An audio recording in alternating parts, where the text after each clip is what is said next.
told, is building a culture of care, increasing awareness on enteral nutrition among the care chain. Next slide. Next slide, please. Okay. After COVID-19, we got a new pandemic, maybe. Next slide. It's ICU-acquired malnutrition. In fact, as Professor Van Zanten showed us, next slide, we got a lot of reasons to get malnourished, to become malnourished during a stay in the ICU. This is a slide from the team of Leslie Moisey and John Drover in Canada, just showing in summary the premorbid condition and the critical illness by itself, or the treatment needed to keep the patients alive, could contribute to the development of malnutrition, either the stress, the inflammatory response itself, or medications, or also the immobilization, or iatrogenic undernutrition at a late stage of the ICU stay. All these factors can contribute to the decrease in lean body mass and physical function, and typically the incidence of malnutrition is very high after a prolonged ICU stay. This was, next slide, this was very convincingly shown by a team from Paris, showing that during the COVID-19 pandemic, you can see on the first column, these are the blue portion is the proportion of patients without malnutrition, so about 80%. At the time of ICU discharge, only 20% of the patients are not malnourished. So meaning that 60% of the patients did acquire malnutrition in the ICU using the GLIM criteria. And this undernutrition or malnutrition persisted over time until 3 months. There were about 30% of patients non-malnourished after 3 months. It means that it takes a very long time to recover from the ICU acquired malnutrition. Next slide. We looked in our hospital of what happened in about 15 individual ICU patients hospitalized for COVID-19. We were quite used and successful in starting enteral nutrition, parenteral in one patient, or the combination of oral and enteral after a few days. So these are the individual patients. Next slide. But we saw that indeed the amount of calories provided was very, very small, about 20%, 20 kilocal per kilogram per day, until about 1 month after ICU, after admission. So we were quite not successful in increasing the amount of energy and also proteins, probably. Next slide. When we looked with, next slide, please. When we looked with colleagues in Liège, in Belgium, at the amount of calories and proteins provided by enteral, oral, and parenteral feeding, we could indeed see that the oral feeding alone was associated with a very low iatrogenic undernutrition. We were able to provide about 5 to 10 kilocalories per kilogram per day for weeks. So the patients are underfed, in fact, receive low amounts of energy and proteins during an acute illness. This was also shown, next slide, in a very large survey of more than 100,000 patients, showing that patients after an ICU stay received enteral and parenteral nutrition more often than patients who didn't stay in the ICU. But still, the undernutrition was found in both subgroups of patients, regardless of a stay in the ICU or not. Next slide. The consequences of this undernutrition could be muscular weakness. As we have seen, the hand grip test strength was tested in our cohort of 15 COVID-19 patients, and it was well below the expected value for the age and gender of the patients in all the 15 patients when they were prospectively assessed. So this is, next slide, this is probably a component of the post-ICU syndrome.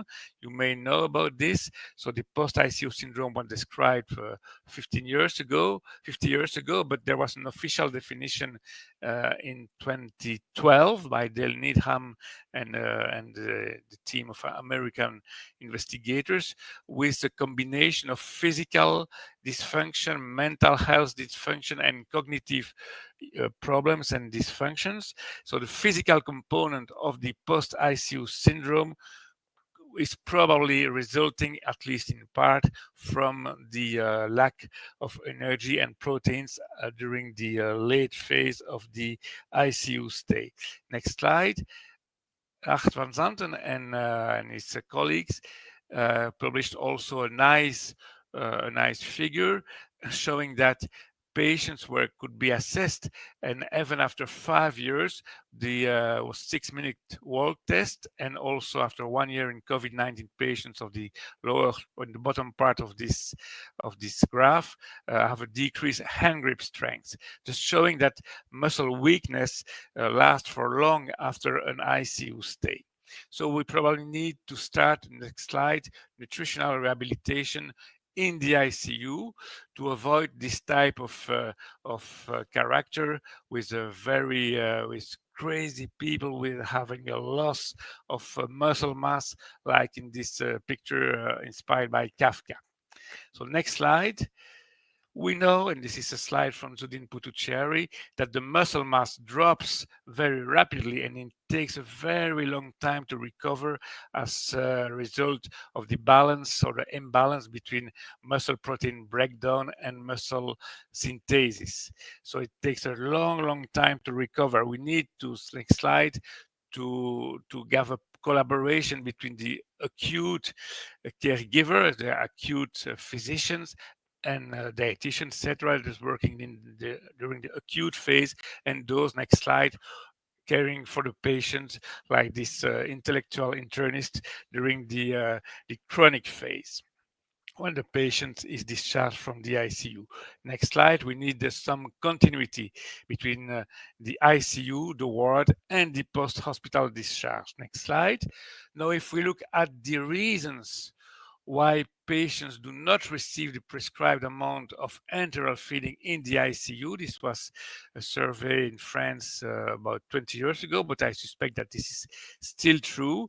The airway management is an issue, digestive intolerance, diagnostic procedures with interruption of enteral feeding, and mechanical problems that can be summarized into high gastric residual volume, or the fear for pulmonary aspiration, or diarrhea, constipation, gut ischemia, can all be quoted to justify the interruption or decrease in enteral feeding, favoring when occurring at a late stage the the ICU acquired weakness. Next slide. After ICU, we also know that the patient, the food intake is low for several reasons, including reasons related to the patients themselves, or also to reasons related to clinicians or to the system.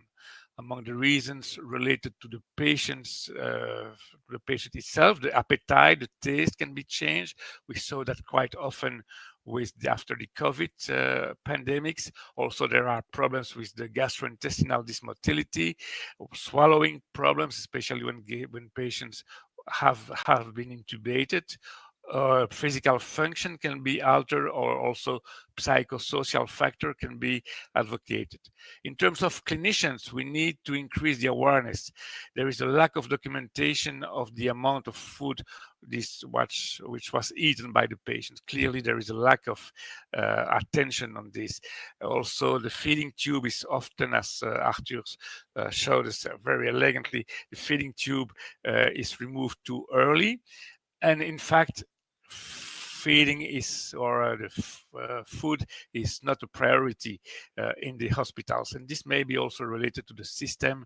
You know that the financial burden is really often advocated to get low price food. We are not all in working in aid where the patients can be like in the hotel.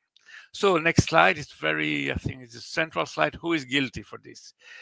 Next slide. The attending physician. The nurse interrupts enteral feeding. The nursing aide lacks of attention toward meals. The dietitian is not always there and does not always know the ICU procedure. Next, the physiotherapist interrupts enteral feeding to extubate the patient or for a trial of spontaneous breathing. The speech therapist, which could be needed to take care of the swallowing disorder of the patient, is not always present and available. And the family is fearing, the family is impressed by the devices, by the monitoring systems, by the noise, etc., and doesn't like to give food to the patient. So we definitely, next slide, we need and also organizational factor can be also advocated, the transfer for an exam of procedure or the lack of protocol.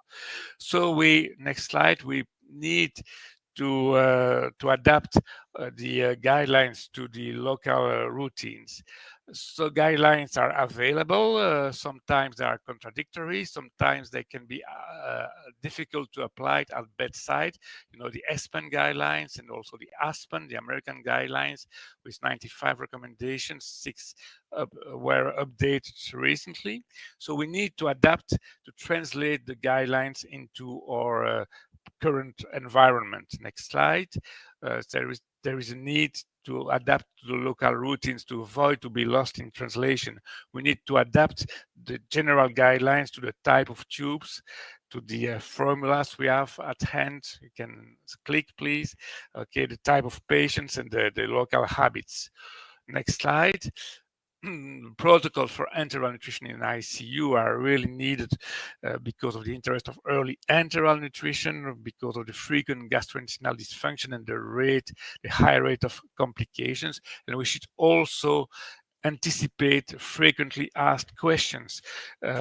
Next slide, such as diarrhea. What do I do in case of diarrhea, in case of ileus?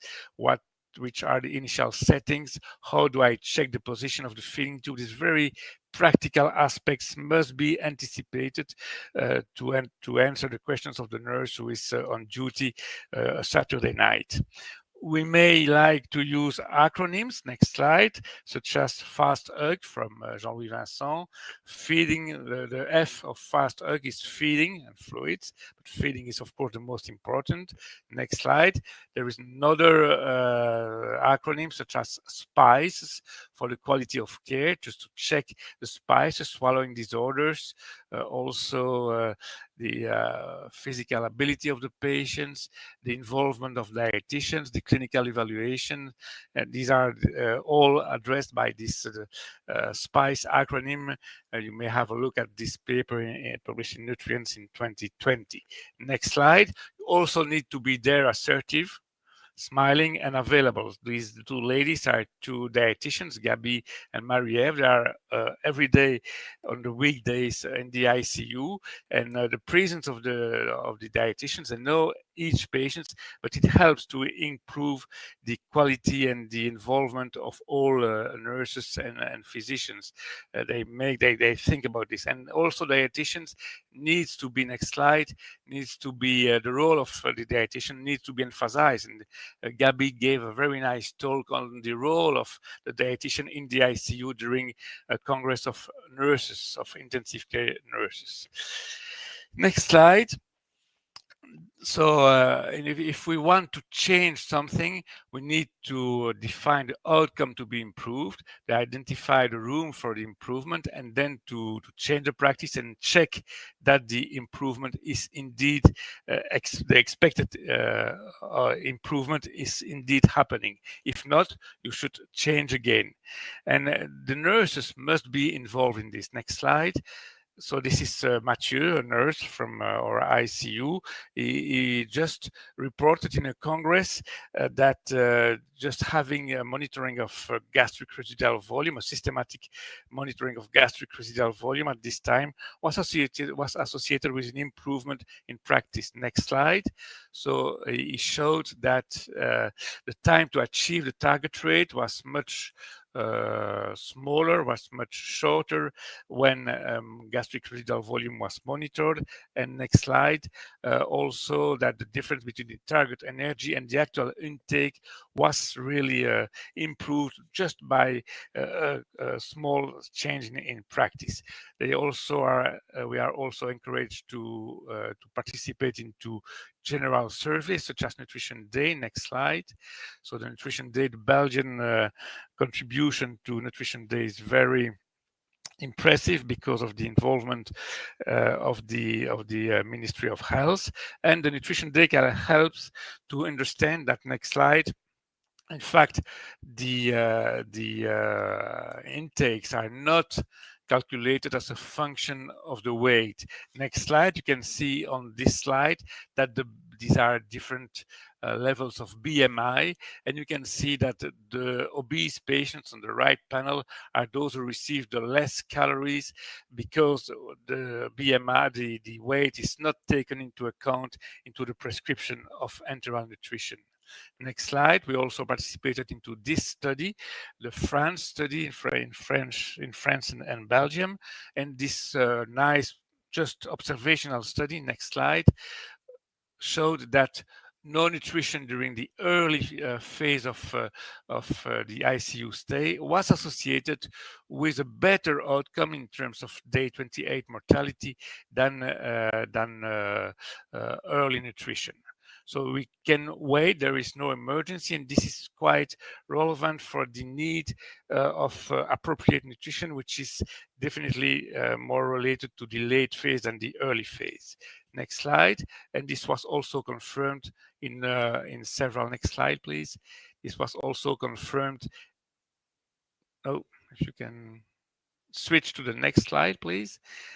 Okay, so and the next again, this was also confirmed in this large French study, which the Nutrirat 3, which showed that patients receiving 6 kilocalories per kilogram per day instead of 25, and 0.4 gram per kilogram per day of proteins instead of 1, had a better outcome in terms of readiness to be discharged from the ICU. Next slide. And also there was a strong trend to a better vital outcome in those patients who received less calories and less proteins during the early phase. This can sound like counterintuitive, but probably that the early days of ICU, during the early days of the ICU stay, the patients are not able to use appropriately the nutrients that we provide. So we should probably ramp up progressively according to the tolerance of the patients. And the last slide, next one, please. And the last one. So the last now is a few expert tips. Just to summarize, we need to involve each category of healthcare professional, the nurse, the dietitian, the physiotherapist, the physicians. We need a systematic policy adapted to local routines, including frequently asked questions. We need to use, or we may like to use, understandable acronyms. We need to be there, assertive, smiling, and available in case of questions. The nurse, the dietitians know that I am always available, and to participate to surveys and give a feedback to the team. We need also to involve the healthcare professionals into clinical research and to try to get them into congresses to present the data, and to pay attention, of course, to the continuity of care when the patients are leaving the ICU. With that, I close, and I will be happy to share the questions with you. Thank you for the questions we received. So